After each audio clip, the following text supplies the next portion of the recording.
ओंकारो बिंदु संयुक्तं नित्यं ध्यायन्ति योगिनः कामदं मोक्षदं तुभ्यं ओंकाराय नमो नमः। गुरु ब्रह्मा गुरुर्विष्णु गुरुदेव महेश्वर गुरु साक्षात् परं ब्रह्म तस्मै श्री गुरवे नमः। अज्ञानतिमिरान्धस्य ज्ञानाञ्जनशलाकया चक्षुरुन्मीलितं येन तस्मै श्री गुरवे नमः। अखण्डमण्डलाकारं व्याप्तं येन चराचरं तत्पदं दर्शितं येन तस्मै श्री गुरवे नमः। ध्यानमूलं गुरोर्मूर्ति पूजामूलं गुरोर्पदं मंत्रमूलं गुरोर्वाक्यं मोक्षमूलं गुरोर्कृपा। ब्रह्मानन्दं परमसुखदं केवलं ज्ञानमूर्ति द्वन्द्वातीतं गगनसदृशं तत्त्वमस्यादिलक्ष्यम् एकं नित्यं विमलमचलं सर्वधी साक्षीभूतं भावातीतं त्रिगुणरहितं सद्गुरुं तं नमामि। मन्नाथ श्री जगन्नाथ मद्गुरु श्री जगद्गुरु मदात्मा सर्वभूतात्मा तस्मै श्री गुरवे नमः। जंधारु ब्रह्ममूर्ति प्रणवतनुधरं सर्ववेदान्तसारं भक्तानां कल्पवृक्ष भवजलतरणी सर्वतत्त्वानुतत्त्वं योगीनां हंसतत्त्वं हरिहरनमितं श्रीपति वैष्णवानां शैवानां भैरवश्च पशुपति परमशक्तितत्त्वं च शाक्तं बौद्धानां बुद्धसाक्षात् वृषभजतिवर जैनसिद्धान्तसारं तं देव पातु नित्यं कलिकलुषहरं नीलशैलाधिनाथम्। अथ श्रीमद्भागवत महापुराण षष्ठ स्कंध षोडशोऽध्याय। चित्रकेतुंक वैराग्य ओ संकर्षण देवंक दर्शन लाभ। नारायणं नमस्कृत्यं नरं चैव नरोत्तमं देवीं सरस्वतीं व्यासं ततो जयमुदीरयेत्। मूकं करोति वाचालं पङ्गुं लङ्घयते गिरिं यत्कृपातमहं वन्दे परमानन्दमाधवं। निगमकल्पतरोर्गलितं फलं सुखमुखादमृतं द्रवसंयुतं पिबतं भागवतं रसमालयं मुहुरहो रसिकः भुवि भावुकः। श्रीशुक उवाच अथ देवर्षिराजन् सम्परेतं नृपात्मजं दर्शयित्येति होवाच ज्ञातिना मनुष्योचताम्। नारदोवाच जीवात्मन् पश्य भद्रं ते मातरं पितरं च ते सुहृदो बान्धवस्तप्ता शुचा त्वत्कृतया भृशं कळेबरं समाविश्य शेषमायु सुहृद्भृतः भुङ्क्व जो भुङ्क्व भोगान् पितृप्रत्तान् अधिष्ठित नृपासनं। जीव उवाच कस्मिन् जन्मन्यमी मह्यं पितरो मातरो भवन् कर्मभिर्भ्रम्यमाणस्य देवतीर्जनपोनुजोनिषु। बन्धुज्ञातरिमध्यस्थं मित्रोदासीनविद्विषः सर्व एव हि सर्वेषां भवन्ति क्रमशो मिथः। यथा वस्तूनि पन्यानि हेमादीनि ततस्ततः पर्यटन्ति नरेष्वेवं जीवो योनिषु कर्तृषु। नित्यस्वार्थस्य सम्बन्धो च नित्यो दृश्यते नृषु यावत् यस्य हि सम्बन्धो ममत्वं तावदेव हि। एवं योनिगतो जीवः स नित्यो निरहङ्कृतः यावज्जत्रोपलभ्येत तावत्सत्त्वं हि तस्य तत्।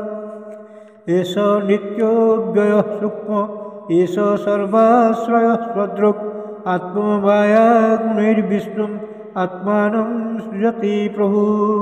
न ह्यस्याति प्रियः कश्चिन् न अप्यसः परोऽपि वा एकः सर्वधियां द्रष्टा कर्तॄणां गुणदोषयोः। नादत्त आत्मा हि गुणं न दोषं न क्रियाफलम् उदासीन वदासीन परावरदृगीश्वरः। श्रीशुक उवाच इत्युत्तीर्य गतो जीवो ज्ञातयस्तस्य ते तदा विस्मिता मुमुचुः शोकं चित्तात्मस्नेहशृङ्खलां निर्हृत्य ज्ञातयोर्ज्ञातेर्देहं कृत्योचितः क्रिया तत्तजुर्दुष्टज्यं स्नेहं शोकमोहो भयार्तिदम्। बालज्ञौ व्रीडिता तत्र बालहत्या हतप्रभा बालहत्या व्रतं चेरुर्ब्राह्मणैर्निरूपितं। जमुनायां महाराज स्मरन्त्यो द्विजभाषितम्। स इत्थ प्रतिबुद्धात्मा चित्रकेतुर्द्विजोक्तिभिः गृहान्धकूपान्निष्क्रान्त सरः पङ्कादिवद्विपः। कालिन्द्यां विधिवत् स्नात्वा कृतपुण्यजलक्रिय मौनेन सञ्जत प्राणो ब्रह्मपुत्राववन्दत। अथ तस्मै प्रपन्नाय भक्ताय प्रदत्तात्मने भगवान् नारदः प्रीतो विद्यामेताम् उवाचः। ॐ नमस्तुभ्यं भगवते वासुदेवाय धीमहि प्रद्युम्नाय अनिरुद्धाय नमः संकर्षणाय च। नमो विज्ञानमात्राय परमानन्दमूर्तये आत्मारामाय शान्ताय निवृत्तद्वैतदृष्टये आत्मानन्दानुभूतये नस्तशक्त्युर्मये नमः। ऋषिकेशाय महते नमस्ते विश्वमूर्तये। वचस्युपरते प्राप्त ज एको मनसा सह अनामोर्पस्मिन्मात्र सुव्यान्न सदसत्परः। यस्मिन्निदं ततश्चेदं तिष्ठत्यपेति जायते मृण्मये स्वीव मृज्जाति तस्मै ते ब्रह्मणे नमः। जन्म स्पृशन्ति न विदुर्मनोबुद्धीन्द्रियासव अन्तर्बहिश्च विजितं व्योमवत्तन्नतोऽस्म्यहम्। देहेन्द्रियप्राणमनोधियमयि यदंशविद्धा प्रचरन्ति कर्मसु नैवान्यदा लोहमिवाप्रतस्थं स्थानेषु तद्द्रष्टुं प्रदेशमेति। ॐ नमो भगवते महापुरुषाय महानुभावाय महाविभूतिपतये सकलसात्वत परिव्रूढ निकरकर कमलकुड्मूलोप लालित चरणारविन्दजुगल परम परमेष्ठे नमस्ते। श्रीशुक उवाच भक्तायैतां प्रपन्नाय विद्यामादिश्य नारदः जयाभङ्गीरसा साकं धाम स्वायम्भुवं प्रभो। चित्रकेतुस्तु विद्यां तां यथा नारदभाषितां धारयामास सप्ताहम् अभक्ष्य सुसमाहितः। ततश्च सप्तरात्रान्ते विद्यया धार्यमाणया विद्याधराधिपत्यं स लेभे प्रतिहतं नृपः। ततः कतिपयोः हि विद्ययेद्धमनोगतिः जगाम देवदेवस्य शेषस्य चरणान्तिकम्। मृणालगौरं क्षितिवाससंस्फुरत् किरीटकेयूरकटित्रकङ्कणं प्रसन्नवक्त्रारुणलोचनं वृतं ददर्श सिद्धेश्वरमण्डले प्रभुं तद्दर्शनध्वस्तमस्तमकविष स्वच्छामलान्तः करणोऽभ्यमान् मुनिः प्रवृद्धभक्त्या प्रणयाश्रुलोचनः प्रहृष्टरोमानवामनादिपुरुषम् तद्दर्शनध्वस्त समस्तक्लिबिष स्वच्छामलान्त करणो अभ्ययान् मुनिः प्रवृद्धभक्त्या प्रणयाश्रुलोचनः प्रहृष्टरोमानमदादिपुरुषम् स उत्तमश्लोकपदाब्जविस्तरं प्रेमाश्रुलोके प्रेमाश्रुलेशैरुपमेहयन्मुहुः प्रेमोपवृद्धाखिलवर्णनिर्गमो नैवासकत्वं रसमीलितुं चिरम् ततः समाधाय मनो मनीषया बभास एतत् प्रतिलब्धभागसौ नियम्य सर्वेन्द्रियबाह्यवर्तनं जगद्गुरुं सत्त्वतो शास्त्रविग्रहं चित्रकेतुरुवाच अजित सममतिभिः साधुभिर्भवार्जितात्मभिर्भर्वता विजितास्तेऽपि च भजताम् अकामात्मानं ज आत्मोऽधिकरुणः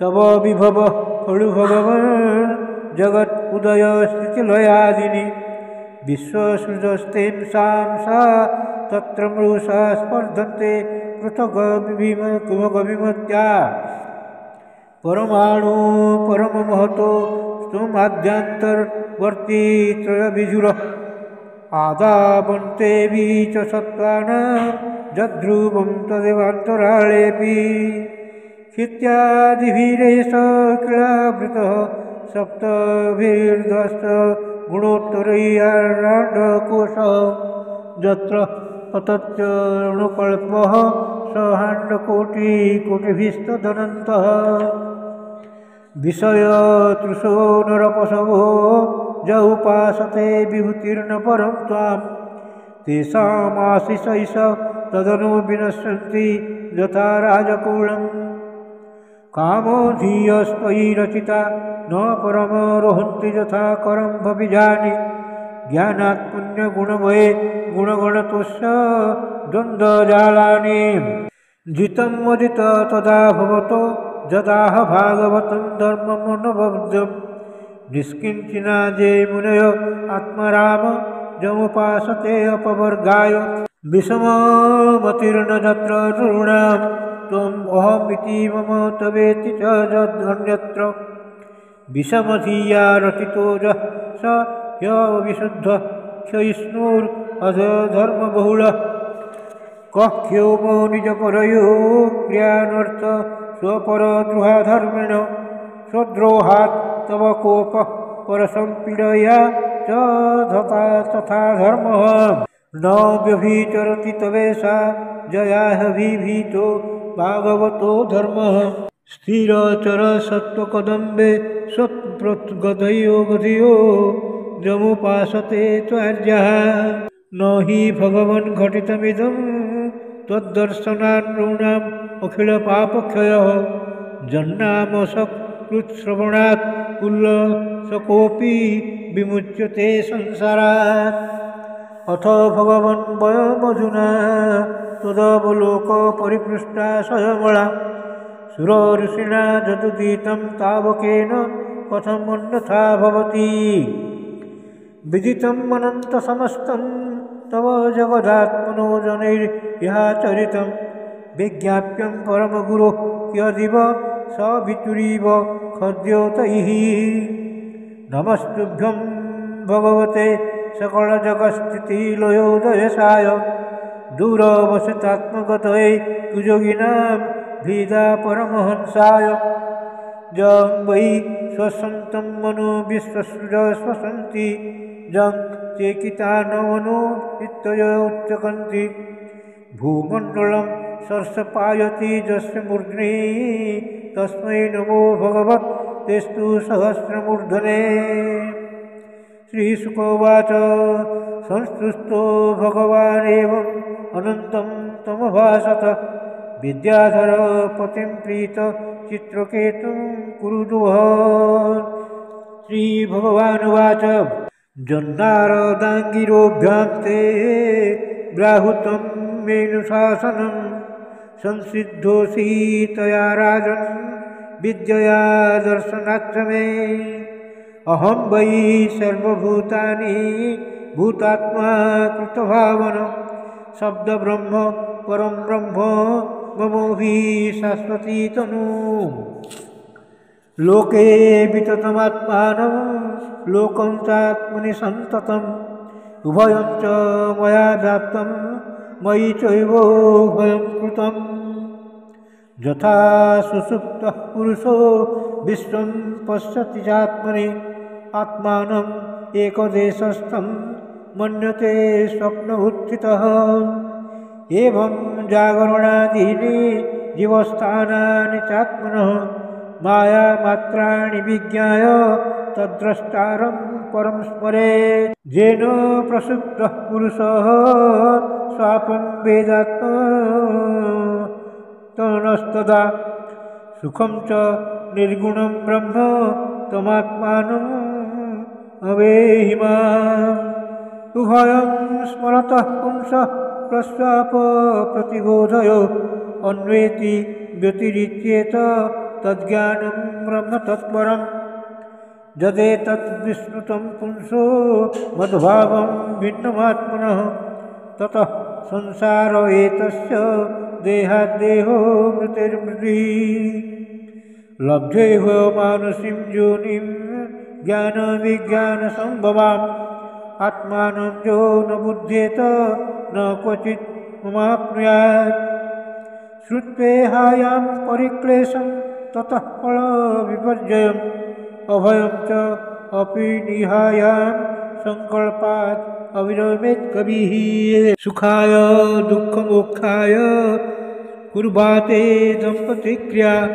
ततो निवृत्तिप्राप्तिर्दुःखस्य च सुखस्य च एवं विपर्जयं बुद्ध्वा नृणां विज्ञाभिनानिनाम् आत्मनश्च गतिं सूक्ष्मां स्थानत्रयविलक्षणाम् दृष्टश्रुताभिर्मात्राभिर्निर्मुक्तः स्वेन तेजसा ज्ञानविज्ञानसन्तुष्टो मद्भक्तः पुरुषो भवेत् एतावानेव मनुजैर्योगो नैपुणबुद्धिभिः स्वार्थः सर्वात्मज्ञेयो यत्परात्मैकदर्शनम् त्वमेतश्रद्धया राजन् प्रमत्तो वचो मम ज्ञानविज्ञानसम्पन्नो धारयान्नाशु सिद्ध्यसि श्रीशुक उवाच आश्वस्य भगवानित्थं चित्रकेतुं जगद्गुरुः